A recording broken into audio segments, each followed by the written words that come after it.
자, 그럼 화제 웹툰 오늘 미생 다시 주제로 넘어가서 빅데이터 토크 이어갑니다. 로드맵을 공개해 주세요. 네, 미생입니다. 이미 경제에서는 40만 부 지금 뜨고 있고요. 그리고 다음 윤태호 작가 뜨고 있습니다. 웹툰에서 지금 1위를 달리고 있습니다. 직장 생활에 대한 공감을 받고 있고 바둑, 박원순 시장이 아무튼 올라왔네요. 근데 얼마나 지금 인기를 많이 끌고 있냐면 데이터를 보면 1년 7개월 동안 누적 조회 건수가 7억 5천만 건을 넘어섰고요. 이 스튜디오에 지금 발간된 이 종이책만 하더라도 이 위즈덤 하우스에서 나온 것이거든요. 네. 근데 미생 단행본이 무려 40만 부. 아마 웹툰 단행본 중에서는 아마 최고 기록일 거예요. 최고 기록으로 제가 얼마 전에 그 라디오 인터뷰하는 거 윤태호 작가 하는 거 우연히 또 직접 들었는데요. 그러고 7억 뷰면요. 사실 그 싸이의 젠틀맨이 7억 뷰 넘었거든요. 이렇게 보니까 그만큼 정말 많이 한 사람들이 이걸 많이 봤다는 얘기고요. 본 사람이 또 봤다. 본 사람 또 봤죠. 서울서 한 2번 봤어요. 그러니까 그만큼의 다 카운트가 많이 되니까 7억 뷰까지 나온 거죠. 네. 근데 웹툰 시장이 이렇게까지 커진 줄 몰랐어요. 국내 만화의 규모가 7,100억 원인데 그중에 14%인 1,000억 원 가량이 웹툰의 몫이라고 하니까 2015년에는 그 덩치를 3배나 키워서 웹툰 시장의 규모가 3,000억 원 달할 것이다.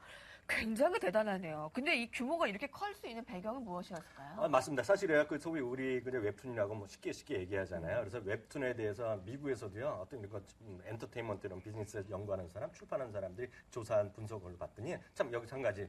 저희 방송은 뭐 돈도 벌고 재미도 있지만은 영어 공부까지 시켜주잖아요. 영어로 이제 웹툰이란 말 약간 좀 만든 말 같고요. 웹에다가 웹카믹이라고 써요. 카믹이 만화기 때문에 미국에서는 카믹북 그러거든요. 웹카믹이 정확한 미국식 영어 표현이라는 걸 일단 참고적으로 이런 거 알아두면 갑자기 이런 게 상식 문제에 나온다니까요. 1대 100에 가끔 이런 게 문제가 나와요. 그러니까 좀 알아두셔야 되겠고요. 네. 본론 들어가서 왜 이렇게 성공했느냐. 미국 사람이 분석한 걸 제가 직접 한번 봤더니요. 첫 번째는 우리나라가 전 세계 어느 나라보다 빨리 초고속 인터넷망이 성장했잖아요. 그러니까 그것이 분명히 하나 있고요. 두 번째는 어려서부터 만화에 익숙한 30대, 40대들이 있었다는 거예요. 지금 10대, 20대는 물론이고요. 그러니까 두 번째 요인이 그거고요. 세 번째는 약간 씁쓸한 얘기인데요. 우리나라가 앞서 40만 부가 대박 났다고 그러지만 출판 시장이 워낙 많이 죽어 있다고 얘기를 하잖아요. 그러니까 출판하려는 사람들, 출판사들 좀 어려움을 겪고 야, 이거 될까 말까 걱정들이 많아서 안 하려고 그러는 데다가 거기다가 약간의 어떤 포털 회사랑 포털사랑 맞아 떨어진 거예요. 그래서 기회를 많이 줄 수 있는 거죠. 쉽게 웹툰. 그러다 보니까요, 저는 미상 이런 윤태호 작가는 아니겠지만 신인 작가들은요, 네이버나 다음이 계약을 맺어요. 그래서 월 150만 원 정도 받고 자기네들은 등용문을 쓰고 웹툰 작가들은 내게 이름 날릴 수 있는 그런 기회를 샀기 때문에 이런 삼박자가 맞아 떨어져서 한국이 웹툰 시장에서 크고 있다. 그 얘기가 딱 나오더라고요. 네.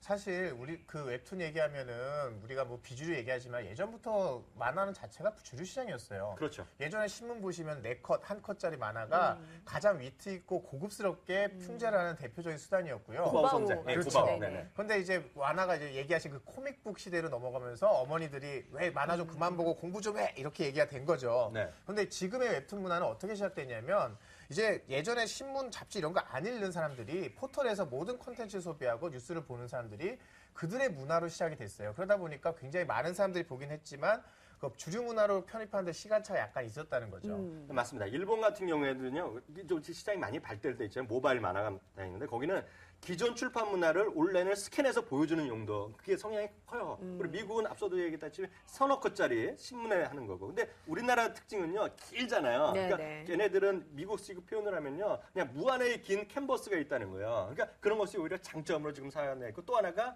일본이랑 미국과 달리 다양한 컬러를 쓴다는 게 핵심 중에 핵심입니다. 우리가 더 발달됐네. 네, 우리가 발달됐죠. 맞습니다. 네이버에서 소비되는 컨텐츠를 보면요. 대부분 다 엔터테인먼트가 핵심이에요. 그쵸. 연예, 스포츠, 사건, 사고 이런 기사가 엄청나게 광클릭. 클릭되거든요. 네. 그렇죠. 그러다 보니까 이런 포털 이용자의 소비 행태와 만화가 굉장히 잘 맞았고요. 특히 PC 시대에는 직장인들이 좀 직장에서 딴짓하느라고 바고 네. 요즘에는 스마트폰 있으니까 언제 어디서나 심심할 때마다 만화를 즐기다 보니까 웹툰을 모바일로 구독하는 게 굉장히 늘었다고 하더라고요. 네, 뭐 다들 이렇게 옆으로 이렇게 보면 다 웹툰 보고 계시더라고요. 직장차 안에서. 네. 근데 모든 웹툰이 또 성공하는 건 아니잖아요. 그렇죠. 사실 카카오가 얼마 전에 유료로 웹툰을 돈 주고 구매하는 플랫폼을 한번 해보자 해서 카카오 페이지를 오픈했는데요. 이때 자신했던 게 뭐냐면 허영만 씨 식객 2를 단독 영지하기로 한 거예요. 그러니까 대박 나겠다 했는데 뚜껑을 열어보니까 달랐던 거예요. 그러니까 예. 웹툰을 좋아하긴 좋아하지만 돈 내고 보지는 않더라. 이런 것도 알게 된 거죠. 그렇죠. 앞으로 웹툰 시장에 어떤 방향으로 나아갈지 좀 전망을 해볼 수 있을까요? 그거 관련해서요. 이번에 프랑크푸르트 도서관 유명하거든요. 거기 우리나라 10개 회사 정도가 거기 참여했어요. 네이버도 들어가고요. 거기 대원CI, 유페이퍼, 타파스 미디어면 유명한 웹툰 업체들이거든요. 여기는 다 참여했는데요. 아주 반응이 좋았고요. 그래서 여기서 네이버가 아주 자신이 붙어갖고요. 요즘 네이버가 라인으로 뜨고 있잖아요. 네. 라인은 플랫폼을 이용해서 보다 빨리 한 3년 네. 정도 하려는데 바로 내년이라도 웹툰을 진출하겠다는 것인데 여기서 주목하셔야 되는 것이요. 영화나 드라마는 대사가 많잖아요. 근데 웹툰은 그 물품 풍선에 글이 들어가는 정도잖아요. 그러니까 번역하기 쉬운 거예요. 그렇죠. 그러니까 또 하나의 한류가 될 가능성이 아주 크다. 이렇게 이해하시면 되겠습니다. 오늘 공부 많이 하네요. 오히려 라인을 성장을 이끌 수 있는 콘텐츠가 될 수도 어, 있겠네요. 물론이죠. 네. 사실 웹툰이 보면 영화나 드라마, 게임에서의 원천 소스로 많이 요즘에 활용이 되고 있더라고요. 심지어 공공기관이나 기업에서 마케팅할 때 웹툰으로 이벤트를 기획하기도 하고요. 이런 걸 보면은 이런 웹툰 시장이 점점 커질 것 같은데 특히나 적극적인 PPL 수단으로 활용될 것으로 예상해요. 왜냐하면 아까 말씀드렸듯이 돈 주고 보진 않지만 사람들이 굉장히 클릭을 하기 때문에 오히려 뉴스와 비슷한 형태의 구매 패턴을 보이거든요. 어떻게 보면 뉴스와 가장 비슷한 미디어가 아닐까. 그래서 좀 내년에 한번 웹툰으로 기사를 써보는 이런 시도도 해볼까 싶어요. 네. 아주 좋은데요? 네. 자, 그러면 미생의 내용을 좀 더 본격적으로 파헤쳐 볼게요. 후기를 보니까 이 만화를 읽고 셀러리맨 남편을 이해하게 되었다. 오늘의 대한민국은 몇 사람의 천재가 아니라 수많은 미생들이 이뤄낸 것이다. 아무래도 만화의 배경이 무역업을 하는 종합상사이다 보니까 리얼한 직장인들의 문화가 그려지거든요. 미생을 두고 직장인들의 인생 교과서다. 이 말이 가장 많이 나오죠? 맞습니다. 제가 보면서 정말 깜짝깜짝 놀랐는데 저희 한번 정말 오랫동안 직장을 다녔다는 생각까지 했는데 저는 아니까 윤태 작가 그런 적이 없거든요. 근데 보면 그래서 이렇게 잘 알았을까? 네. 명대사들에 대해서 분석하는 글들이 워낙 많아요. 블로거들이 많아갖고. 근데 저도 딱 보면서 좀 공감했는데 역시나 한 5 정도의 5위 안에 항상 들어가는 게 있어요. 제가 읽어드릴게요. 묘수 혹은 꼼수는 정수로 받는다는 거죠. 그러니까 상당히 어려울 때 뭔가 이제 돌파하기 위해서 사람들이 꼼수를 많이 쓰는데 그렇게 해서는 승부가 안 난다는 거죠. 그러니까 항상 무슨 어려울 때 정수, 쉽게 얘기해서 정도를 걸어야지 인생도 마찬가지, 뭐 주식도 마찬가지고요. 사람 사는 모든 데 마찬가지잖아요. 우리 시청자분들 정도로 가시기 바랍니다. 아우, 진지하네요. 정말 네. 직장인들이 자신의 애환을 이렇게 다 같이 공감하기를 바라는 마음에서 이렇게 미생을 보지 않나 싶은데요. 얼마 전에 성황리에 끝난 그 종영한 드라마 김혜수 씨가 주연했죠. 직장의 신. 네. 이것도 보면 주인공이 미스 김이 스스로 비정규직을 택하는 모습을 보면서 네. 사람들이 뭔가 씁쓸한 웃음을 지으면서 공감도 하고 이랬던 것 같아요. 네. 사실 또 국민 예능이죠. 무한도전. 무한도전. 거기에 보면 무한상사라는 코너들이 이제 완전 등장했잖아요. 인기였잖아요. 거기서 보면 무능하고 인정 못 받는 정과장, 정준하 씨죠. 뭐 비록 꿈이긴 하지만 사장까지 되는 판타지를 그려서 네. 사실 뭐 현실과 거리가 멀어도 사람들에게 굉장히 네. 웃음을 줬던 것 같아요. 네. 직장인들이 얼마나 하루에도 치사해서 사표를 쓰려고 12번도 고민하잖아요. 그렇죠. 안 그래요? 저는 고민하지 않았습니다. 안 그러세요? 와이프가 안 그러세요? 절대 반대하기 때문에. 저는 뭐 끝까지 남아 있어야죠. 네. 근데 아무래도 그동안 드라마나 영화에서 보아오던 직장 문화과는 달리 좀 잔인하리만큼 리얼하게 이렇게 묘사가 되기 때문에 작가의 치밀함이 여기 핵심이 아닐까 싶어요. 스승인 허영만 씨와 공통적인 그거예요. 쉽게 가고 미생이 참 비슷한 게 정말 치밀할 정도로 취재를 해서 현실감 극대화하다 보니까 네. 만화면 허구의 느낌이 드는데 오히려 이건 다큐멘터리나 실화를 그린 게 아닐까라는 느낌까지 드는 거죠. 오히려 우리의 현실이 너무 적나라하게 보여서 비극처럼 보이는데 그 안에다가 굉장히 현실적인 희망을 담으니까 막 좀 허황된 그 판타지보다는 더 사람들에게 공감과 희망을 줬던 것 같아요. 그 리얼리티 얘기하셨는데 정말 허영만 화백은 대단한 분이잖아요. 그런 식객이나 이런 시리즈 보면은 그래서 참고 좀 말씀드리면 이 윤토 작가 다음 작품을 준비하는 게 인천 상륙작전이에요. 해방 전후사의 역사를 딱 흐르는데 너무 힘들다고 요즘 자료조사냐 그런 얘기를 참고적으로 말씀드리겠고요. 하여튼 기대작입니다.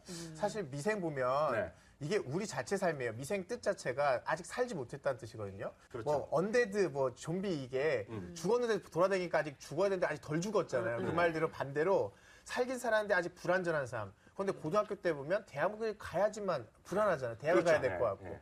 대학에선 취직을 해야 될 것 같은데 취직했더니 비정규직이에요. 그럼 정규직이 돼야지만 될 것 같은데 정규직 돼도 막상 달라지는 거 없잖아요. 네. 그래서 또 나중에 40대, 50대 네. 되면 명예퇴직 생각해야 맞습니다. 되죠. 갑자기 커다 보여야 돼.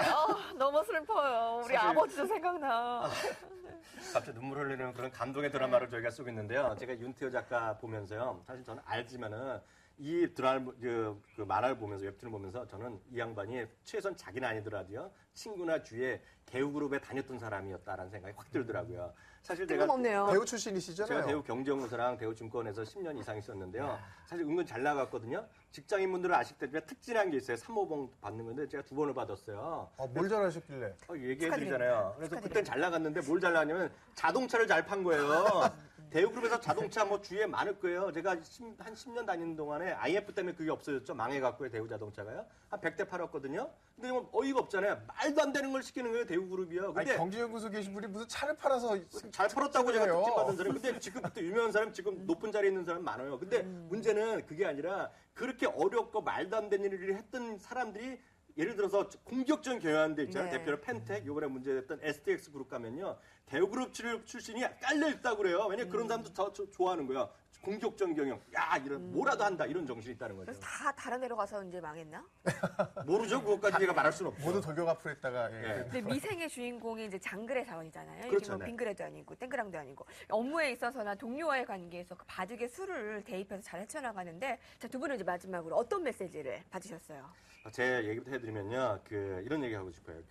뜬금없는 얘기. 인간의 조건이라는 KBS 프로 있잖아요. 거기서 지난번에 9월 달에 책을 읽으면서 살기의 미션이 주어졌는데 그때 박원순 시장이 특별 출연했어요. 그래서 양상국 개그맨한테 책을 한 권 소개해줬는데 바로 미생 이 책을 해갖고요. 얼마 전에 미생을 보니까 띠지예요. 박원순 시장이 추천한 책이란 말이 딱 들어있어요. 깨알 같은 홍보. 그래서 아까 로드맵에 나왔거든요. 근데 한 가지 더 얘기해드리면요. 이거 보면서 느낀 거가 갑자기 생각나서 말씀드리는데요. 정말 친구를 잘 사게 된 얘기를 또 한 번 드릴게요. 왜냐하면 이 양반이 윤태호 작가가 어려웠었어요. 야우라는 거 대작품이었는데 그다음에 IF 들어서 출판 시장이 붕괴해서 완전히 꺼졌거든요. 그래서 좀 힘들었는데 그때 친구가 누구냐면 강풀이에요. 강풀이 웹툰 시장에 같이 가자고 한 거예요. 근데 처음에 야. 싫다 했는데 계속 가라는 거예요. 친구 잘 만났네요. 그래, 친구 잘 만나는 게 또 하나의 메시지입니다. 이 오늘의 책에. 교훈 친구를 잘 만나자. 네, 친구 잘 만나야 잘 풀린다 이런 얘기인데 저는 사실 여기서 좀 읽고 싶었던 메시지가 미생의 결말을 보시면요. 평소에 이 장그래가 미상적으로 모시던 상사가 독립을 해서 회사를 차려요. 네. 근데 회사를 차리는데 그 회사로 이직을 하는 내용이 나오거든요. 마지막에 나오죠. 그렇죠. 보면은 대우, 뭐 넥슨, 네이버 이런 쪽이 대표적인 사관학교, 인재사관학교로 꼽히는데요.